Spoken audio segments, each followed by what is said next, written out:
रोजाना मंडी भाव के लिए सब्सक्राइब करें और बेल आइकन भी जरूर दबाएं। रेट किसान के लिए दिया है सरकार ने और किसान भी संतुष्ट है और जो झाड़ निकला है फसल में वो उससे भी किसान संतुष्ट है। नमस्कार भाइयों, एग्री मंडी यूट्यूब चैनल की तरफ से मैं रमेश लावला। आज करनाल की अनाज मंडी में हम पहुंचे हैं। मंडी में आजकल गेहूं की आवक अच्छी बनी हुई है और इस तरह से जो आवक अभी चली हुई है, सीजन का टाइम है, तो गेहूं की इस बार क्वालिटी कैसी बनी है, किसान भाइयों का कैसा सोचना है इस बार फसल के बारे में, और कितनी आवक हमारी मंडी के अंदर चली हुई है, इसके बारे में छोटी छोटी जो जानकारी है, कुछ किसान भाइयों के हमारे पास कमेंट आते हैं कि गेहूं के बारे में भी हमें कुछ जानकारी दिया करो, तो उसकी जानकारी हम डायरेक्ट आड़ती भाई से ही लेंगे। बाबू जी, आपका नाम परिचय थोड़ा हम जानना चाहेंगे। मेरा नाम राजेश गोयल है, मैं आड़ती हूँ और मेरा आड़त का ही व्यापार है और गेहूं की सीजन इस समय चला हुआ है और गेहूं इस टाइम आ रही है और किसान भी आ रहा है और काम से चोरों में चल रहा है। बाबू जी, इस बार गेहूं की आवक कैसी बनी हुई है जवारी मंडी के अंदर? अच्छी आवक रही अब की बार और जो क्विंटल पर झाड़ है वो भी बहुत अच्छा है किसानों का। अच्छा है। हाँ, और दाना और जो ग्रेन है अच्छी किस्म का दाना है, अच्छी क्वालिटी का दाना। हाँ। मतलब दाने के अंदर भराव अच्छा बना हुआ है, भराव दाना है, बहुत बढ़िया क्वालिटी का दाना। अब की बार पैदावार अच्छा हुआ है, बहुत बढ़िया। ये जो मौसम अब की बार ठीक रहा, सर्दी पड़ी ना, जी, तो उसकी वजह से अब की बार पूरा भरपूर दाना बना है। बाबूजी, इस बार जो गेहूं की खरीद है इसके बारे में थोड़ी सी मैं जानना चाहूंगा। मेरे को इसके बारे में पर्सनल कुछ जानकारी नहीं है।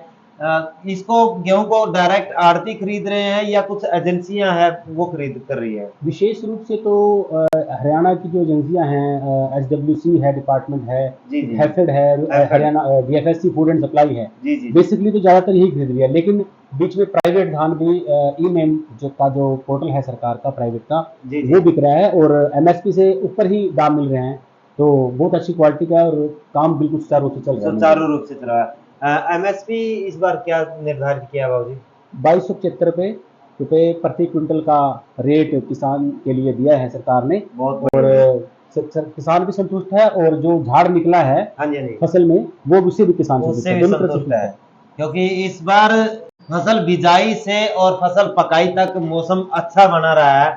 लेकिन बाबूजी, अभी जैसे कि फसल कटाई का टाइम शुरू हुआ तो कुछ जगह पे सुनने में आया कि ओलावृष्टि हुई है, तो क्या मतलब इससे किसानों को कोई नुकसान की खबर अपने पास भी आई है? देखो, यहाँ हम जैसे करनाल मंडी की बात करते हैं तो यहाँ हल्की बूंदाबांदी हुई है। जी। यहाँ कोई ज्यादा विशेष रूप से कोई नुकसान उस तरह से है नहीं है और छुटपुट बारिश में ये धूप भी अच्छी खिली हुई है तो उससे कुछ ज्यादा विशेष फर्क पड़ा नहीं है। बाकी हम आसपास की मंडियों में कह सकते हैं, जैसे अभी हमने इंद्री का सुना था कि हमें वहाँ ओलावृष्टि पड़ी है, तो वहाँ कुछ क्षेत्रों में नुकसान हो सकता है।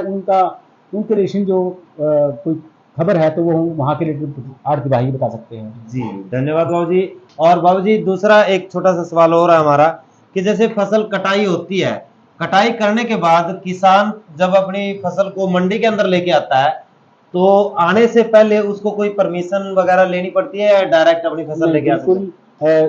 सरकार ने एक पोर्टल निर्धारित कर रखा है, ई खरीद। उस ई खरीद पे किसान का रजिस्ट्रेशन होता है अपनी फसल का वो बिल्कुल, हाँ, वो सरकार द्वारा किया जाता है और सरकार का ही वो पोर्टल है, उसके थ्रू ही यहाँ खरीद हो रही है। और उसके अलावा जो ई खरीद पे रजिस्टर्ड नहीं है वो अपने ई-नेम पे आते हैं और ई-नेम का प्राइवेट परचेज MSP से ऊपर बिक रहा है उनका और वो संतुष्ट है। सभी प्राइवेट वाले भी संतुष्ट है और किसान भी जो सरकारी खरीद वाले वो भी संतुष्ट है। बहुत बहुत धन्यवाद सर। और सर, एक छोटा सा सवाल हमारा और बनता है कि अभी कुछ दिन पहले एक दिन का धरना प्रदर्शन का रहा था सब्जी अनाज मंडी के अंदर, आड़ती भाइयों ने धरना दिया था और उनकी कुछ मांगे रही थी, तो उसके बारे में सर मैं जानना चाहूंगा कि उसका कोई समाधान हुआ सरकार की तरफ से? देखो, जो वो मांगे रही थी वो हरियाणा स्टेट लेवल की मांगे थी, वो सिर्फ करनाल या आसपास की मंडियों की अकेले की डिमांड नहीं थी। जी सर। उसमें विशेष रूप से मुद्दा रखा गया था वो आड़त का था, जो इन्होंने 46 रुपए प्रति क्विंटल फिक्स किया हुआ है और 2.5% उनकी आड़त बनती है, उसमें से 55-56 रुपए जो बनते हैं, वो मुद्दा था। वो अभी सरकार ने कोई सोल्व नहीं किया है। वैसे भी अभी आचार संहिता लगी हुई है, ज्यादा हम किसी से ना अपनी डिमांड रख सकते हैं ना उनसे अपनी बात कह सकते हैं। वो जैसे ही आचार संहिता खत्म होगी उसमें विशेष रूप से हम कदम बढ़ाएंगे। एक डिमांड और थी कि हमारा जो किसान आ रहा है दूसरे स्टेट से वो आने दिए जाए। सरकार ने संज्ञान लिया है और उस पर ध्यान दे के हमारी समस्या को सुना है और उसका निस्तारण किया है। हम संतुष्ट हैं उनके निस्तारण से और हमारी फसल आ रही है, हम खुश हैं। बहुत बहुत धन्यवाद सर।